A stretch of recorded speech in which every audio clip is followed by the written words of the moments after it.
tough task tonight against the 3-1 Rams. Take a look at the money wagered tonight. 65% is on the Rams at -7.5, and you're starting to see some 8.5.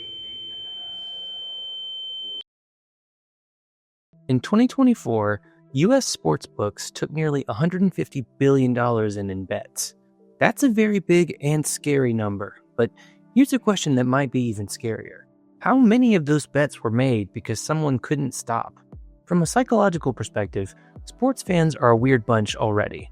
They have incredibly consistent behaviors related to this thing that they have little to no control over, and is more likely than not to end with someone else's team winning, which you'd think would make them want to stop, but it's actually the opposite. There really are very few other areas of human behavior where so many people are willing to accept such a small payoff for such a consistent expenditure. But there is at least one that comes pretty close.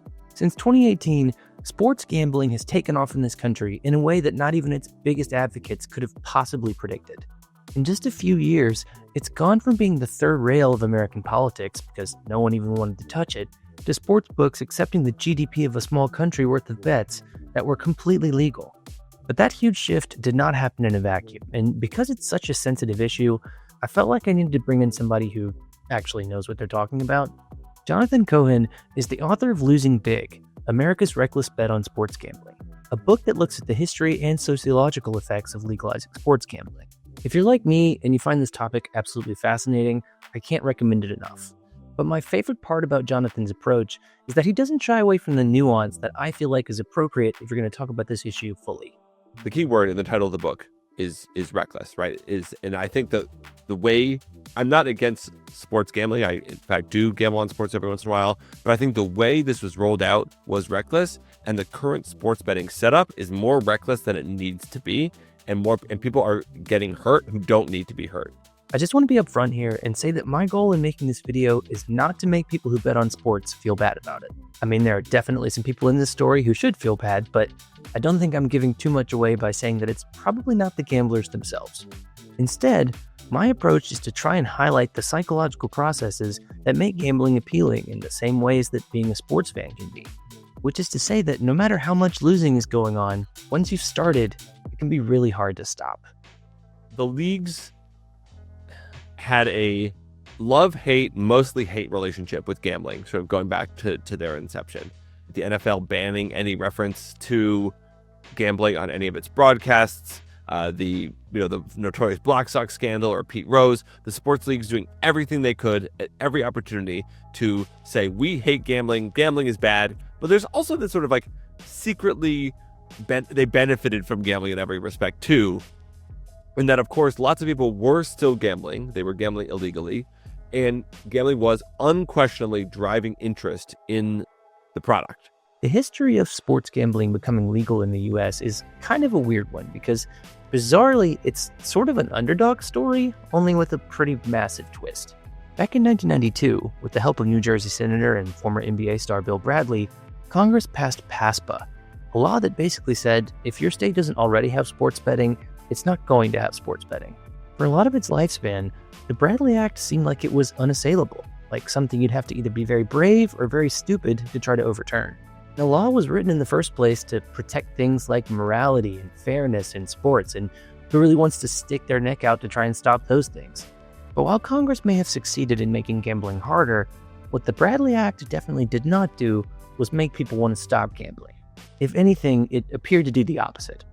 There was no tapering of American appetite for gambling. There, if anything, there was increase, right? March Madness pools got way bigger. Fantasy sports got way bigger. Daily fantasy sports explode starting in 2014 and 2015. There's an appetite for gambling such that the sports leagues that had wanted gambling banned in the first place in the early 90s are even starting to change their tune. In 2014, NBA Commissioner Adam Silver authored an op-ed in the New York Times where he argued in favor of legalizing sports betting, saying that bringing the practice out of the shadows would make it easier to regulate. And that type of argument would continue to build momentum, especially as it started to become clear that PASPA wasn't necessarily doing everything it was supposed to do. The promise of 1992, the promise of the Professional and Amateur Sports Protection Act, was that by keeping gambling illegal, we would eliminate it. We would keep it away from sports. But you get these 25 years of lots of sports gambling scandals that make it clear that keeping gambling illegal doesn't actually keep it away from sports. All it seems to be doing is keeping the sports leagues from profiting from sports gambling, while providing just as many problems and just as many headaches. And this is where things really started to get moving. A handful of lawmakers, primarily from New Jersey, saw that perceived weakness in the Bradley Act and thought that they might be able to exploit it.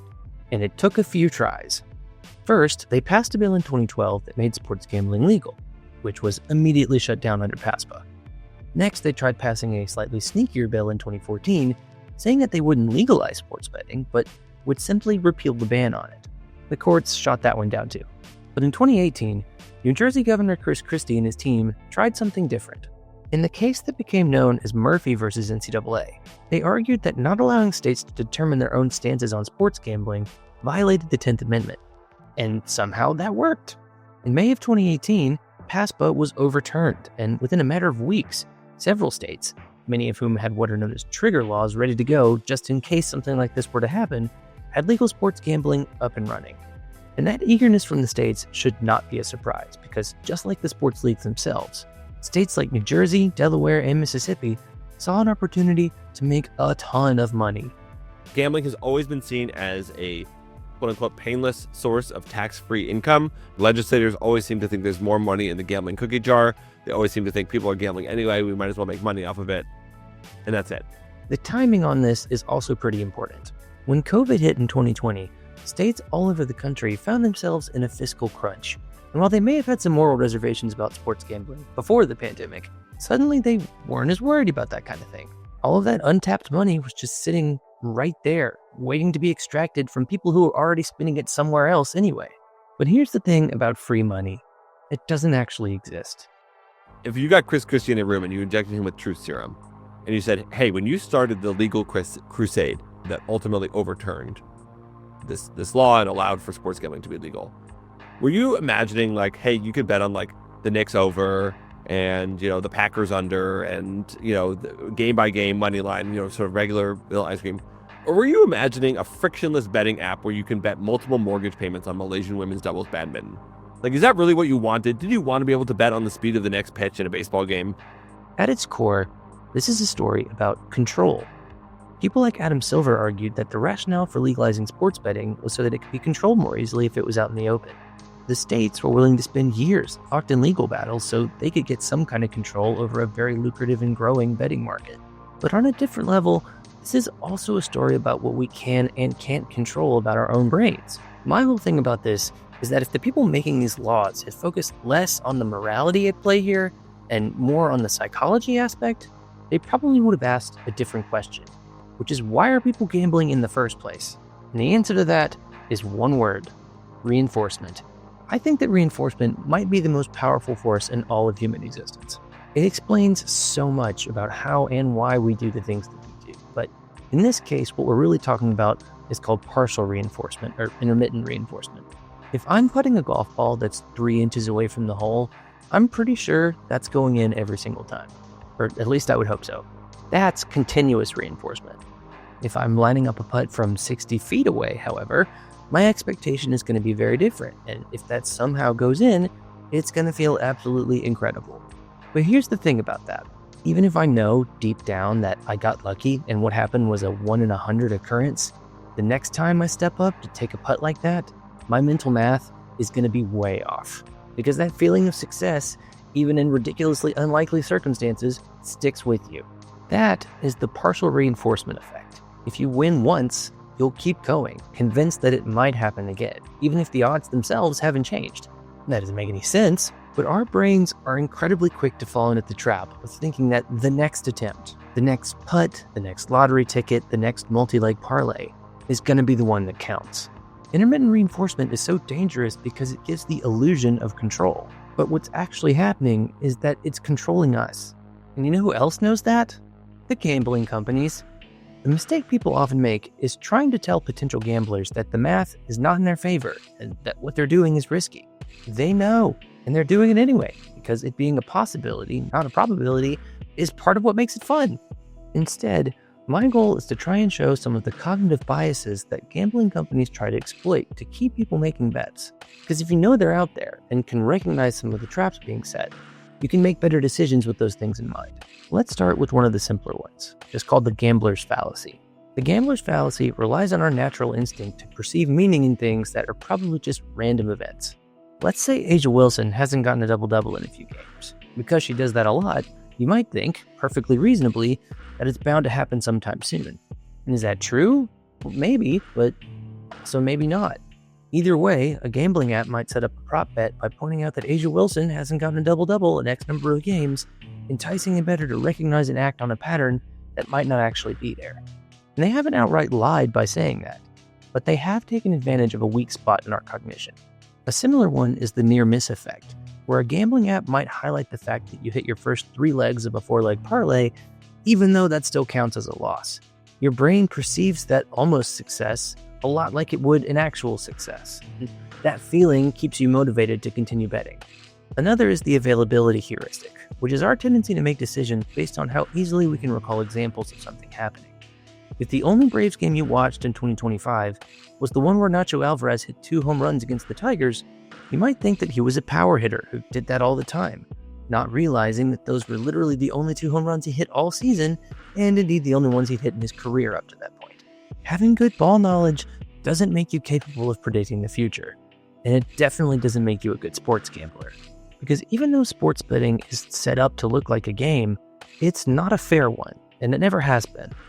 There was a guiding hand in the room, quite literally in many respects, of the sports gambling companies who showed up at state legislators, at state lawmakers' offices, either with all the sort of dirty lobbying tricks that you sort of are used to hearing about from other industries, or they found the right lawmaker who's sort of genuinely enthusiastic, and they basically gave him the war chest that he needed. They sponsored the public referendum. They were literally sitting in the room writing the bill. Once the bill passed, they were literally sitting in the room writing the regulations. So the reason we got here so quickly in many respects, and the reason where we got to, I think, is so dangerous and so friendly to the industry, is not just because, states are dumb and made bad decisions. It's they were sort of set up for a sportsbook friendly ecosystem by the sportsbooks themselves.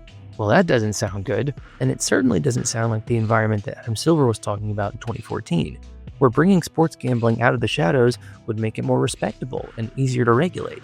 And part of that idea was to cut down on illegal gambling, but as Jonathan told me, there's bad news on that front too.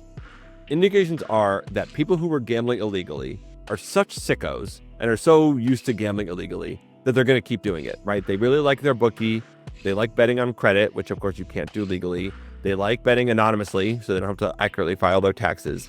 There are lots of people who were gambling illegally, and indications are that most of them, if not almost all, are still gambling illegally, and that the illegal market has not actually been reduced by the arrival of legal sports gambling. And that all we've basically done is gotten all these people who weren't gambling before and wouldn't have been gambling otherwise. Now they've started betting. They are supplementing rather than supplanting the illegal market. Part of the reason all of this is so impactful is that being a sports fan is inherently kind of a form of gambling. When you watch your team play, you don't know if they're going to win, or if your favorite player is going to hit a home run or score a touchdown. And those things stimulate a lot of the same parts of the brain that gambling does. But in season 4 of his podcast, Against the Rules, Michael Lewis talks about how sports betting transitions our brains from wanting these players to do well, which is fandom as we've traditionally understood it, to needing them to do well, which seems like something else entirely. Are we allowing someone to sort of exploit this vulnerability that we have and take this sort of natural human enjoyment in risk and in pleasure and profit off of that? And I think there's a line there somewhere that I think we shouldn't cross, and I think we have. One of the things that struck me the most about Jonathan's book was that he didn't frame sports betting as a morality issue, but instead as a public health crisis, which I have to admit was not something I'd thought about before and seemed like pretty strong language to use. So I felt like I had to ask him what he meant by it. Something amounts to a public health crisis for me when it can no longer be ascribed to individual failings, right? When we can't say, okay, Will should have known better. We no longer say, like, for example, in the early 90s and early 2000s, if you got addicted to opioids and you lived in West Virginia, that like, oh, you screwed up your life. You made a bad decision. Like, yeah, at some point, yeah, you could have made a better decision. But there's also a point where you weren't choosing to take drugs anymore. You were being plied with pills by a nefarious sort of scheme designed to addict you and keep you addicted to make money off of you. It becomes a public health crisis when there's enough individual cases that it's not enough anymore, or we can't anymore say, okay, this is Joe's fault over here and Will's fault over there and Bob's fault over there. But it's happening to so many different people in so many different contexts that it's clearly about the product itself rather than the individuals who are engaging in it. Now, I know he just said that it's not about the individuals, but just for the sake of trying to fully answer the question, let's look at some of the data on those individuals. Even if you just look at some of the numbers that are publicly available on the internet, you start to notice some pretty spooky trends. For instance, a Siena University poll published in February 2025 found that 48% of all men aged 18 to 49 had an account with an online sportsbook, and of those, over half had chased a bet. I mean, they'd lost a bet and then made another bet to try and win back the money they'd lost on the first one. A fifth of them had lost enough money to have trouble meeting financial obligations, and despite about a third of participants knowing someone who they suspect of having a gambling problem, only 9% had ever called a hotline to ask for help. In 2023, the NCAA released a report highlighting that college students were betting on sports, regardless of whether or not it was legal for people their age to do so, or whether or not it was legal in the state they lived in, period. Take it from someone whose day job is being a college professor. If those kids really want to do something, they will find a way. But despite being very clever in finding ways to get around the rules, there's evidence that the people in this data set were not using that information to make good decisions. 70% of the participants that were classed as risky bettors believed that sports betting was still a good way to make money, and 6% of that whole sample reported having lost at least $500 in a single day on bets. Data like this shows that we need a lot more research on what cell phone-based betting is actually doing for our long-term mental health. 6% may not seem like that big of a number, but if you think that we're actually talking about the entire population of male college students in the United States, suddenly volume does start to become a real problem. But considering that a lot of the labs around the country that would do that kind of work are in the process of being defunded, I'm not super confident that we're going to take any big steps to solve that issue anytime soon. But one thing we definitely can do is change some of the language that we use on this issue, because the warnings we've been using clearly aren't working. Telling individuals that they need to be more responsible is not enough and is never going to be enough. And we need a preventative approach. So to me, I sort of treat public health as being synonymous with preventative rather than sort of reactive and individual. And the rhetoric from the companies is very individual. Oh, you need to bet responsibly, bet responsibly, bet responsibly. Parentheses, we're going to make it very, very hard for you to bet responsibly, or make it very easy for you to sort of develop an addiction. And of course, someone who is already addicted is not choosing to gamble. They're not making a bad choice. Their dopamine pathways in their brain are rewired in such a way that they can't stop and they can't make a better choice. And telling them that it's an individual failing or a moral failing is like a Band-Aid on a bullet wound. It's just not enough. So the question now is, what would be enough? What is our actual responsibility when it comes to sports gambling? And what do we do about it? Well, the first thing would be to actually expect the leagues and state governments to do what they said they were going to do when it comes to sports betting. There is a regulatory road to go down of fixing the regulations, whether by the regulators themselves or through Congress, maybe even imposing a federal floor, or the states themselves saying, hey, we screwed up, we're going to ban advertising, or we're going to limit the number of times you can deposit money in a 24-hour period, or whatever the case may be. So that's sort of one whole bucket of work would be actually fixing the apps themselves, fixing the advertising, fixing some of the laws that were opened up way too quickly. I'm not advocating for gambling on sports to be made illegal. What I am advocating for is that the sports gambling sites and their regulators use their tremendous power and capability, whether that's in their finances, their algorithms, or their lobbying, for good instead of evil. This issue really started in the halls of Congress and in state houses all around the country, so maybe that's where we should start fixing it too. But the other path, as Jonathan told me, is through cultural work. If Americans have heard anything about sports gambling, it's like from Jamie Foxx at a commercial, or like Kevin Hart telling them how fun and how easy it is to bet. And so there needs to be a countervailing narrative from teachers, maybe sports leagues themselves, from parents, you name it, to say, hey, we know sports gambling is legal now. Be careful out there. right? In a way that's not like, be careful out there, but give us all your money first, which is what all the ads for the hotline are secretly for. If I have one goal for this video, it's not to demonize sports gambling or the people who do it. But I do want this video to be part of that countervailing narrative. Because if you're betting on sports, you should be careful out there. If for no other reason than that the whole system is designed under the assumption that you won't be. Despite what the sports books might suggest, we are well past the point where gambling can be attributed to bad choices by individuals. The game has changed, and we have to change with it, because if we don't, the sports that got us into all of this in the first place are going to fade into the background, possibly for good. And that leaves us with a pretty hard question. Do we want to keep watching sports because we like it and it brings us joy, or do we want to watch them because they keep us hooked? That choice isn't just about gambling. It's about what kind of fans and what kind of people we want to be going forward.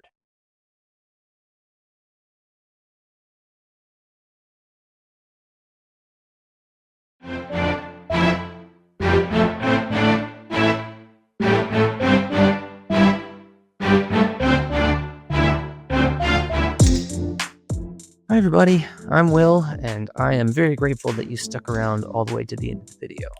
This is my channel, Student of the Game, where we talk about things related to sports psychology and culture. And in this case, that includes sports betting.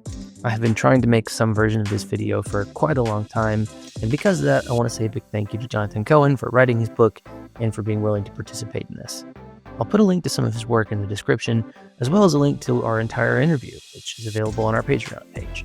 If you enjoyed the video, please do give it a like and subscribe to the channel for more stuff. Got some really fun topics to get into before the end of the year, so if that sounds interesting to you, I suggest that you stick around. Hope I'll see you back here next time, but till then, I'm Will. See you later.